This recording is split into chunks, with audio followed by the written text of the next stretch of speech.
Honourable Speaker, I therefore beg to move. On the same point? On a different issue? Yes. Just for good order. Yes, Honourable Yes. Wandai. Yes, I think maybe this is the best time to raise this issue with you so that we move on the same wavelength. Honourable Speaker, if you look at the bill that is currently before us, you will notice clearly at page 2133 that the bill has been characterized as a bill not concerning counties. Okay? And I want you to allow me, just to indulge me for 1 second, to read that particular paragraph. That the bill relates to the broader policy framework on housing, with particular emphasis on so on and so forth, and therefore it does not concern counties within the meaning of Article 110 of the Constitution. Honourable Speaker, I need your guidance here, really, because I feel that I am lost. Because if the promoter of the bill contends that the bill does not concern counties, that it simply delves into matters housing policy. No, I am raising a fundamental issue that needs to be addressed before the debate can even commence. It's very critical here. And if you go to Schedule 4, Honourable Speaker, Schedule 4, the 4th schedule of the Constitution, indeed, housing policy is a function of the national government at Sub-Article 20. But again, if you go there then to the functions of the county governments, you will find at paragraph 8, one of the functions of the county governments is county planning and development, including, among many other things, at Part D, housing. Mr. Speaker, this is a matter that requires your guidance, because if you say, therefore, that this bill is only dealing with housing policy, and you go to the memorandum of objects and reasons, Mr. Speaker, a casual glance at the memorandum and objects of this bill clearly tells you, even if you are a layman, that this bill goes beyond policy. It goes beyond policy. It delves into serious matters of housing that affects the counties directly. In fact, it even has consequential amendments to the Employment Act. It has got serious issues. It even establishes a board that will manage the fund. It goes on and on to determine how these funds will be raised, and even the eligibility criteria for this house. So in a nutshell, Honourable Speaker, I want to really take more time than this. If you go to the Article 110 of the Constitution, very finally, Article 110 of the Constitution,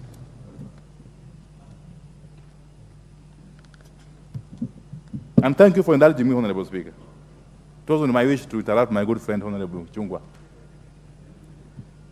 In this Constitution, I'm reading it verbatim, Honourable members. In this Constitution, a bill concerning a county government means, among other things, a bill containing provisions affecting the functions and powers of the county governments set out in the 4th schedule, and so on and so forth.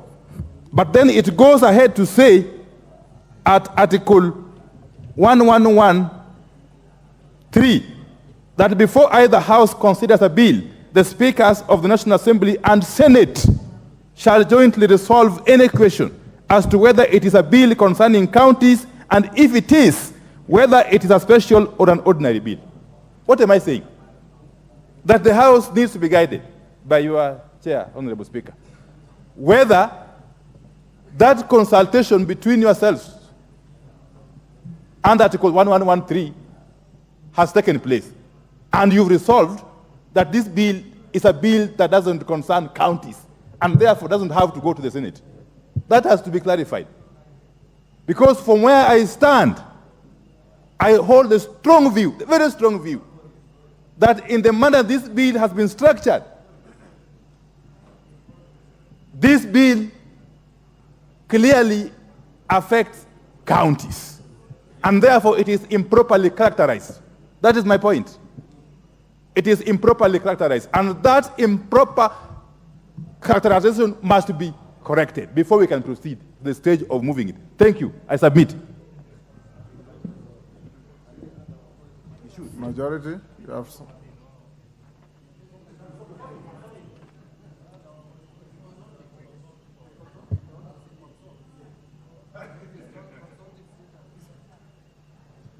Majority. Thank you, Honorable Speaker, and I agree with the leader of minority to a large extent that there is no doubt that this bill concerns counties. And therefore, Honorable Speaker, first, the courts, Honorable Speaker, have already held that before first reading, there is no need for concurrence on whether the bill is one that concerns counties or not.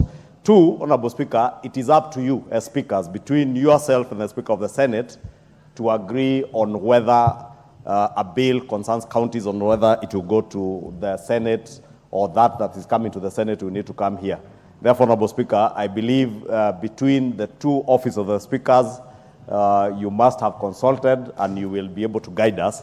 However, Honorable Speaker, the import of what was in the memoranda, Honorable Speaker, was largely informed by what is in the text of the objects, as Honorable P was reading on page 2133, on the broader policy framework and the money bill aspect of the bill. But Honorable Speaker, even as a committee, and that's why we had a joint committee, the Committee of Housing and Finance, engaged with stakeholders, it became clear that there are certain aspects of the bill that will require this bill to go to the Senate, and I am certain the leader of the majority in the Senate is already waiting for us to do justice to this proposal, and it will go to them eventually, as at when, Honorable Speaker, yourself and the Speaker of the Senate do agree. And therefore, Honorable Speaker, I would want to beg that we still go ahead and do what we ought to be doing now, debating, because some of the issues I've had the Honorable P speak to are issues actually that he should be speaking to during debate. And therefore, we are just preempting debate before we move.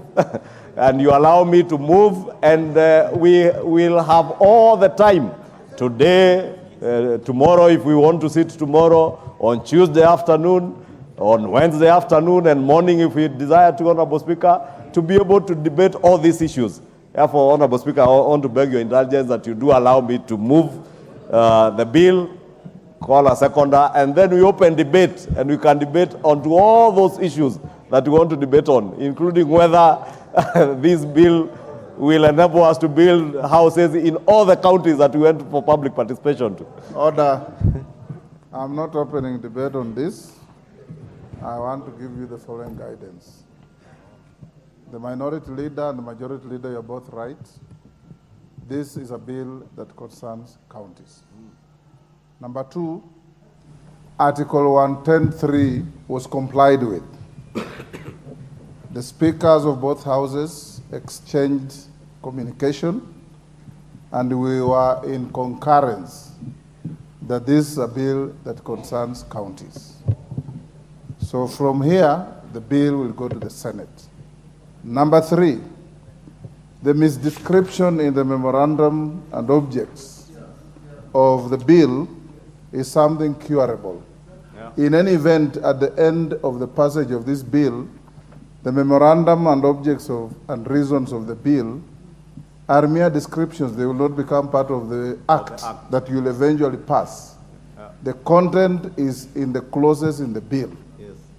So at the time you go to committee stage, you can very well, for purpose of aligning the bill in the line of the arguments of the minority leader, amend the memorandum and objects and remove any offending words for purposes of record, and for purposes of record only, and nothing else. This bill concerns counties. From here, it will go to the Senate. Proceed, Majority Leader. Very good.